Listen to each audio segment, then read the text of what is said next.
Hello students and welcome to my channel. My name is Dr. Khushwant Kaur and I will be your instructor for this video. This video is for B8 students on the course Knowledge and Curriculum, and the topic covered in this video is CIPP evaluation model. So let's begin the video. CIPP evaluation model.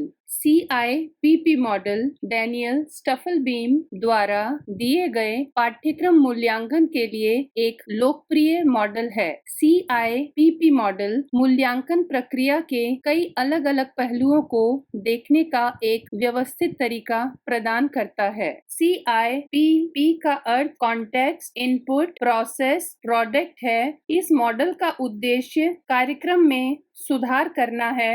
CIPP मूल्यांकन model को शैक्षिक या प्रशिक्षण कार्यक्रमों पर लागू किया जा सकता है ताकि प्रशिक्षण कार्यक्रम की योग्यता और मूल्य का निर्धारण किया जा सके, साथ ही इस पर सुधार कैसे किया जा सके यह भी देखा जाता है। सबसे पहले हम CIPP मॉडल में कॉन्टेक्स्ट, इनपुट, प्रोसेस और प्रोडक्ट को समझते हैं कि इनका अर्थ क्या है। इसके लिए मैं आपको एग्जाम्पल देना चाहूंगी जिससे कि आपको CIPP के बारे में जानकारी मिल सकेगी। एक एग्जाम्पल लेते हैं जिसमें हम इंक्लूसिव एजुकेशन में चिल्ड्रन विद स्पेशल नीड के बच्चों के बारे में कॉन्टेक्स्ट लेके चलते हैं कि चिल्ड्रन विद स्पेशल नीड में हियरिंग इम्पेयर्ड बच्चों का करिकुलम किस तरह का होता है। ये हमारा कॉन्टेक्स्ट हो गया, hearing impaired children in inclusive education. इसके बाद में हमारा आता है इनपुट। इनपुट मीन्स हम किस तरीके से रिसोर्सेज को प्रोवाइड करते हैं for the education of hearing impaired children. तो इन बच्चों की एजुकेशन अगर देनी है तो इन बच्चों की एजुकेशन में कुछ स्पेशल चीजें हमें रखना होगा। लाइक अगर इनके करिकुलम को देखेंगे तो उसमें रिसोर्सेज में हमारे पास में रिसोर्स टीचर होना चाहिए। नॉर्मल टीचर होगा, नॉर्मल टीचर के साथ रिसोर्स टीचर होगा, रिसोर्स टीचर के साथ रिसोर्स रूम भी होगा, उसके साथ इनकी टीचिंग एड्स भी अलग से होंगी, सेपरेट इनकी टीचिंग एड्स होंगी। तो वो सारे रिसोर्सेज होंगे हमारे पास जो हियरिंग इम्पेयर्ड चिल्ड्रन की एजुकेशन के लिए इफेक्टिव होंगे, and these are the input for hearing impaired children. Process means प्रक्रिया। प्रक्रिया मीन्स जो भी हमारे पास अवेलेबल रिसोर्सेस हैं उनका हम कितना इफेक्टिवली यूटिलाइजेशन करते हैं, उनको कितना इफेक्टिवली इम्प्लीमेंट करते हैं स्ट्रेटजीज को, वो सारा प्रोसेस के अंतर्गत देखा जाता है।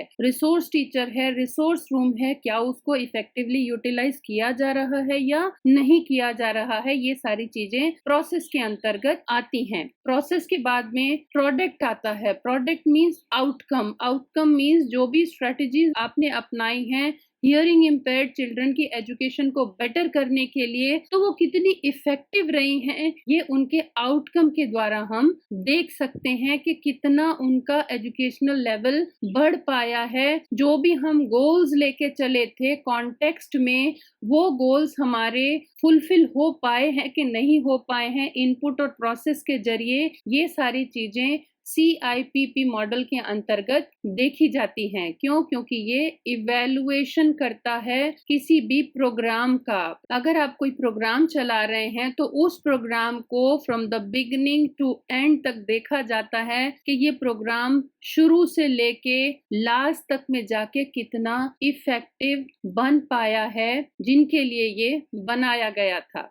CIPP मॉडल को करिकुलम इवैल्यूएशन के लिए डेवलप किया गया था, इसलिए ये बताता है कि करिकुलम का जो प्रोग्राम दिया गया है वो कितना इफेक्टिव है और कहाँ पर उसमें सुधार करने की जरूरत है। CIPP model planning, structuring, implementing, reviewing and revising पर बेस्ड है, जिसमें नीड के आधार पर डिसीजंस लिए जाते हैं, जिसमें कॉन्टेक्स्ट इवैल्यूएशन में needs, problems, assets and opportunities को आंका जाता है। इनपुट इवैल्यूएशन में alternative strategies, action plans, staffing and budget needs को इवैल्यूएट किया जाता है। प्रोसेस इवैल्यूएशन में इम्प्लीमेंटेशन की स्ट्रैटेजीज को देखा जाता है। प्रोडक्ट इवैल्यूएशन पूरे प्रोग्राम के जो आउटकम्स आए हैं उनको इवैल्यूएट करता है। Step by step context, input, process and product के अंतर्गत एक प्रोग्राम को इवैल्यूएट